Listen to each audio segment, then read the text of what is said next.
Okay, this is just a reminder, guys. If you're not on Gab yet, get on Gab. I'm found at Starscream85, also called Bold Like a Leopard, but the tag is at Starscream85. And follow me. And I think it really is one of the better places at the moment to communicate with people. Just try it out. It's much more of a, I guess, free environment than Twitter. This video is really going to concern Bernie Sanders. Now, I would say that Bernie Sanders is a person who doesn't deserve the defense that I'm about to give him and a lot of other people are giving him for this bullshit scandal that people are pointing at him. And the reason I say he doesn't deserve it is because Bernie Sanders, when his own supporters have been smeared several times over, scandals of, Russia being connected to Russia, being swayed by Russia, being duped by Russia. He never actually goes to the bat and says, "Hey, my supporters are intelligent people. They can make a judgment on who to vote for or not vote for without somebody from Russia telling them or not telling them." And he didn't. And that's why I think he's a piece of garbage. And I will never, ever tell anyone to vote for him. On the other hand, when you try to say that sexual harassment that occurred during his campaign, when he was flying around the country, probably involved with a lot of day-to-day grind that didn't necessarily have him looking into the weeds of what's going on, I think you do have to step back and say, well, he is being railroaded by a media that's scared of his potential to defeat any candidate that would be trying to challenge to challenge Donald Trump in 2020.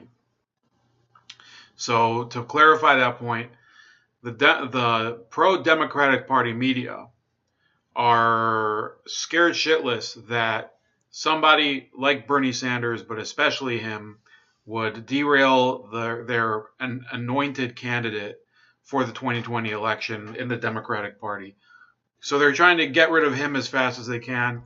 If another candidate would come forward that has a very similar policy position to him, for example, if it was to be someone like, I don't know, Tulsi Gabbard, they would make some other thing up. They would do whatever they can, throw whatever crap they can at him or her, and try to get them basically boxed out of the nomination. Look, they did it to Dennis Kucinich last year. Dennis Kucinich, I don't believe would be. He's not a genius, but he was not dumb enough to be caught with any sort of sexual impropriety. So they basically smeared him as a pro-Syria agent or something. It's like, yeah, he has some pro-Syria opinions. I don't necessarily agree with those, but you're basically tarring him with a brush that is much easier to tar you with, namely accepting foreign donations. In the midst of accusations of sexism and sexual harassment by aides on Bernie Sanders' 2016 presidential campaign, the senator's former campaign manager acknowledged Wednesday that there had been a failure, and Sanders is promising to make sure the same problems do not emerge if he runs in 2020. Over the past week, alumni of Sanders' presidential campaigns have stepped forward and to allege inappropriate behavior and unfair treatment of women. Now, the fact of the matter, what I've seen so far, and I could be wrong, is that none of it is directly tied to him.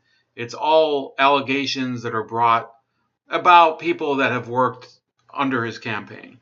Numerous individuals said that staff on the campaigns had not taken a complaint about sexual harassment seriously and had treated women unfairly. On Monday, Politico reported that former Sanders aides requested a meeting with the senator and his top political advisors to discuss the issue of sexual violence and harassment on the 2016 campaign for the purpose of planning to mitigate the issue in the upcoming presidential cycle. The letter did not provide details of what was alleged. So that's important. If they can't, if in this letter they couldn't pinpoint what they were talking about, then I have a lot of confidence that what's being alleged can't be proved. 2 days later, the New York Times reported a specific instance in which a Latino outreach strategist for the campaign, complained to a supervisor that she had been harassed by a campaign surrogate, but the issue was not appropriately addressed. So it doesn't say where it happened. It doesn't say what state. It doesn't say in what capacity the supervisor was engaged. Was he also a Latino outreach strategist? Where this is, I think, is the most important thing. Also, when it happened. Erica Andiola was the press secretary for Latino Outreach, then later the political director for Our Revolution, a progressive organization that spun off from the 2016 Sanders campaign. She told NPR that she recalls a phone call. Okay, so here we go. Here's the context. Sorry. My bad. She recalls a phone call in spring 2016 with senior officials on the Latino outreach team. The alleged case of sexual harassment, first reported by the New York Times, was brought up as well as broader complaints about pay equity for women on the campaign. Female staff members and interns also expressed concerns that they were being made to do unimportant work compared to their male counterparts. So this, in my opinion, is a lot of griping about nothing. And it's unfortunate. The reason that this could do some damage to Bernie Sanders, okay, and I don't think it should, but the reason it could is because a lot of the people that support Bernie Sanders have no fucking balls. I'm not meaning that to say that the women are I'm saying the people who support Bernie Sanders, men or women, they don't have any courage to say, look, the ideas that Bernie Sanders is promoting, for example, his breaking up the big banks and Medicare for all, things like that, things that his supporters, and I've never been a supporter, never would support him. Those are the goals that we're looking for. The campaign itself might have to go through a lot of, adversity on the way, but a campaign is not important. A lot of people complain that campaign workers don't get paid enough, but the fact is that a campaign is basically seasonal work. Now, on the left, that doesn't seem like a good excuse, which, that's part of their philosophy. That's the problem. The problem is that you have people who are progressive, who are trying to promote progressive ideas within a progressive organization or campaign in a world that doesn't really work according to progressive ideals. So they're talking about how their work isn't as important. I would say that the Bernie Sanders campaign overachieved in 2016 and was partly due to Sanders' personality and the way that they were able to go and reach voters that wouldn't have voted otherwise. So I don't know exactly why they're complaining about unimportant work when, he did very, very well for somebody who didn't have much of a chance, and he made it very close. Lucy Flores, a former Nevada Assemblywoman and a surrogate for the Sanders campaign during the 2016 presidential primary, said she was contemporaneously aware of these same allegations of misogyny during the campaign. There was essentially a cover-up when the issues were raised, she told NPR.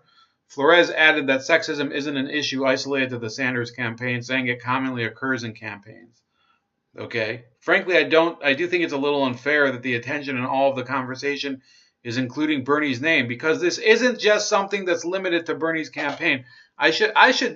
Somebody should add here that it's not Bernie Sanders' fault when people who are managing his campaign, people who are like, look, he can't let them get away with murder or anything like that. But some of these things are things that if you were at the very top of the campaign, you could be forgiven for not knowing about. Now, if he witnessed this, if there was something that they were alleging he saw, I would understand. If there were substantial crimes involved, I would understand. But there isn't. Responding to allegations of sexual discrimination and harassment during the 2016 campaign, former Sanders presidential campaign manager Jeff Weaver acknowledged shortcomings during that period. So this is where you get somebody who is basically just cucking. Jeff Weaver is cucking to the media, and he's saying, speaking generally about 2016, Was it too male? Yes. Was it too white? Yes. Look, if you're running for president, don't complain about anybody supporting you. I wouldn't compare if, let's say you're at a campaign where all of your supporters happen to be Mexican. Now, does that present an issue? It could be if you're trying to appeal to the general public when only one type of person is represented there. But you can't alienate those people. You can't say, well, our campaign is only Mexican people. Our campaign is only white people. I would say that the way he phrases this is ridiculous. Anybody who supports the campaign should be encouraged to go and contribute. This is what I'm talking about when, and not just me, but a lot of people, when these campaigners, these progressives, they don't look at people as individuals. They look at them based on their pedigree. And when you look at people based on their pedigree, then their achievements don't necessarily matter, because the achievement was much better in 2016. But they're looking at these people who worked hard enough for Sanders, who helped him win a number of states. A lot of the states he won, by the way, are overwhelmingly white, like Nebraska. So, look, a lot of people on the progressive side made fun of it for that. They said, well, there's too many states where there's not enough minorities. Well, those states count too. Those people have the right to vote too. And the fact that they're laughing at him winning states like Wyoming. What's the other option? Are you as the Democratic Party supposed to say, well, Wyoming's delegates are going to get thrown out? There's too many white people in Wyoming. They shouldn't even have delegates. It's ridiculous. You are supposed to campaign for as many voters as you can in as many places as you can in order to win. The goal is winning. Responding to allegations of sexual discrimination. I think I read this part already. Will this be a priority to remedy any future campaign? Definitely, and we share deeply in the urgency to make the necessary changes. But changes to what? He's not even officially running. So what's he talking about? Basically, Weaver is acknowledging that if Bernie Sanders was to run, he would have to submit to this microscope of the diversity of the sexual protocols on the campaign. It's basically he's just taking this bullshit laying down. In 2016, as the size of our campaign exploded, we made efforts to make it a positive experience for people. That there was a failure pains me very much. A Sanders aide told NPR that they intend to meet with those who signed the letter first reported by Politico. On Wednesday, Sanders' team... So my question would be, why didn't they raise that issue in the immediate aftermath of the campaign when Sanders had already withdrawn? And now it's 2018... It's 2019 now. And Sanders is gearing up to announce whether he's going to run. And they're basically acting as a speed bump. That's what I see as the problem here. You have a number of people who decided, well, we're going to voice our concerns. Not when it mattered. Not when he was founding his nonprofit group, Our Revolution. But this is extremely unfair to Bernie Sanders. And it shows, in my opinion, that there's people who are simply out to get him as opposed to people who want to, improve the campaign. Because again, I want to emphasize, if it was him who committed any of these acts, or if he had witnessed one of them, I think they would have a legitimate grievance. But they don't. On Wednesday, Sanders' team released a sexual harassment policy for their 2018 senatorial re-election campaign, which showed that a third-party hotline to report sexual harassment had been established. Andiola said that she was unaware of any such line during the 2016 campaign. So this is the problem here. I mean, he's already look on this issue. I think Bernie Sanders is not above reproach, but he has a very good record. He probably, I would rather vote for Donald Trump, but if this is a priority for you, I would say that Bernie Sanders has a better record than anybody who is a big contender for 2020. The 2018 Senate campaign also had a mandatory briefing for all staff about their, quote, zero tolerance sexual harassment policy and required supervisors to report any complaint of harassment they received.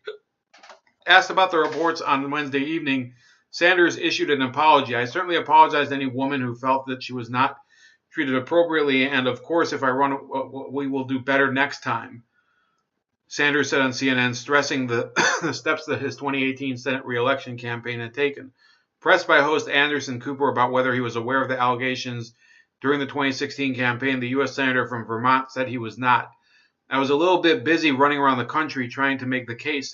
So I would say, look, if it's ever proven that he did know, that would be an issue. And it's up to this is why I believe in the presumption of innocence.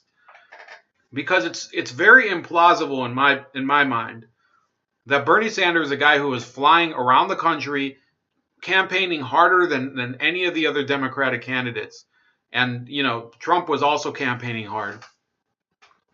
It's very hard for me to believe that Sanders would have had the time to actually be involved in any step or phase where he'd have to deal with this type of thing.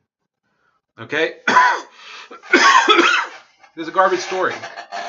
It's a garbage story, and Sanders is, he's right to be, he should actually object to this type of treatment, but he's not, because he's a coward.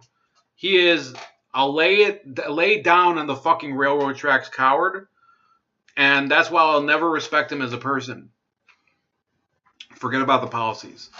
But here's another chit in the pot as to why this is a bullshit story.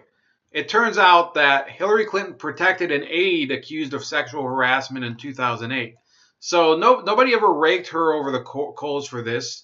I mean, this got limited coverage back in last January. And it says Hillary Clinton reportedly asked to keep an advisor for her 2008 presidential campaign on board despite accusations that he had sexually harassed a young woman. So I reported on this last year. I didn't report on it. I just talked about it. It's somebody else's story. But I discussed this last year concerning Hillary Clinton. And, this is the Bernd Strider scandal should have been a much bigger one because, A, it was kept secret for much longer than this so-called story about Bernie Sanders. And B, it showed that she did have knowledge of the issue when it was happening. The New York Times reported that Bernd Strider, Clinton's faith advisor at the time, was accused of harassing a 30-year-old woman who was sharing an office with him. The woman told the campaign that Strider sent her suggestive emails, rubbed her shoulders inappropriately, and kissed her on the forehead. A sexual harassment report was made to campaign manager Patty Solis Doyle.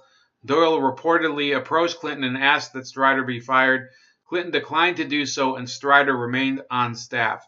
So I happen to know that Patty Solis Doyle ended up being fired during that campaign anyway, because she was blamed for a number of the losses to Barack Obama. Essentially what happened during the 2008 campaign, you can find it in the book Game Changer by, I think it's Mark Halperin and John Heilemann.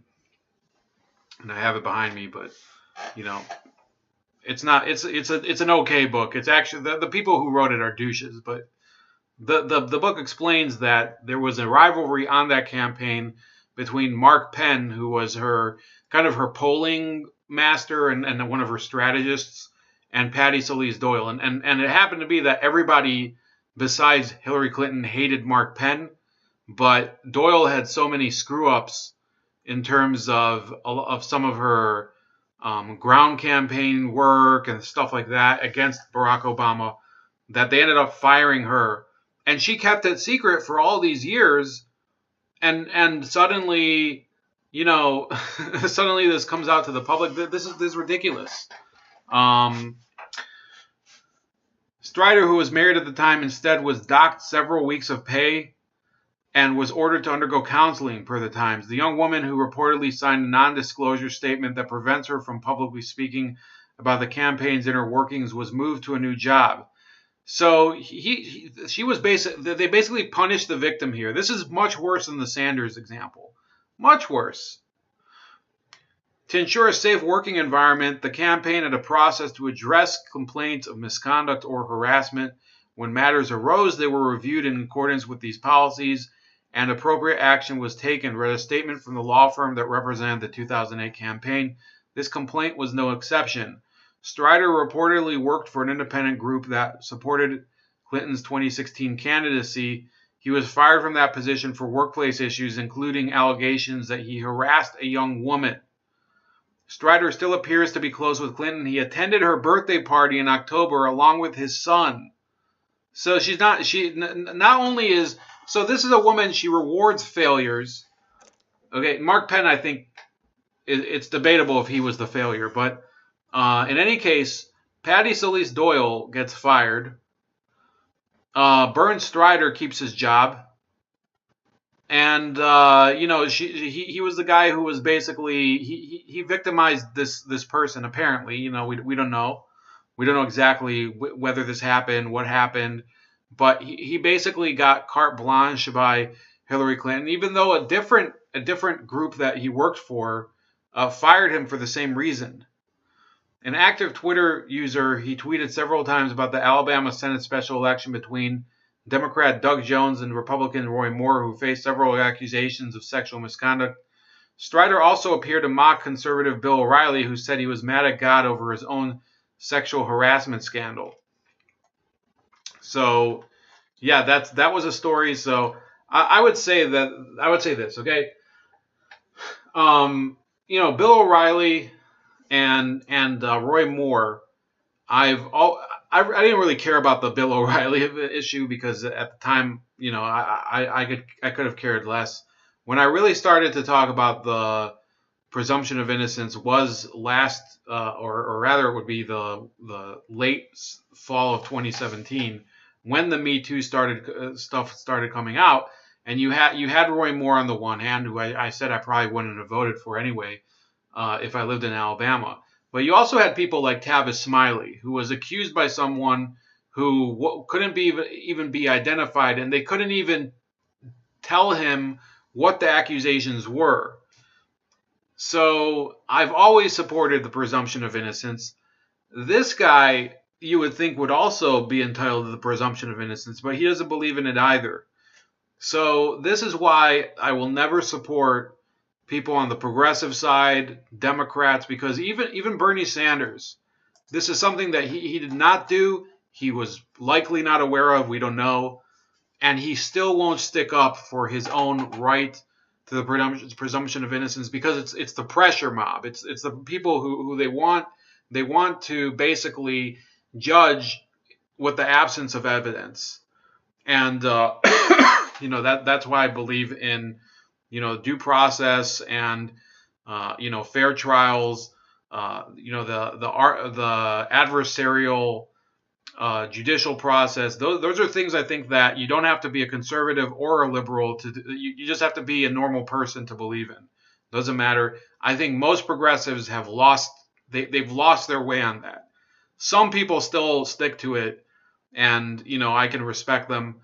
But a lot of them don't, especially during the Kavanaugh hearings. They completely threw it out of the window.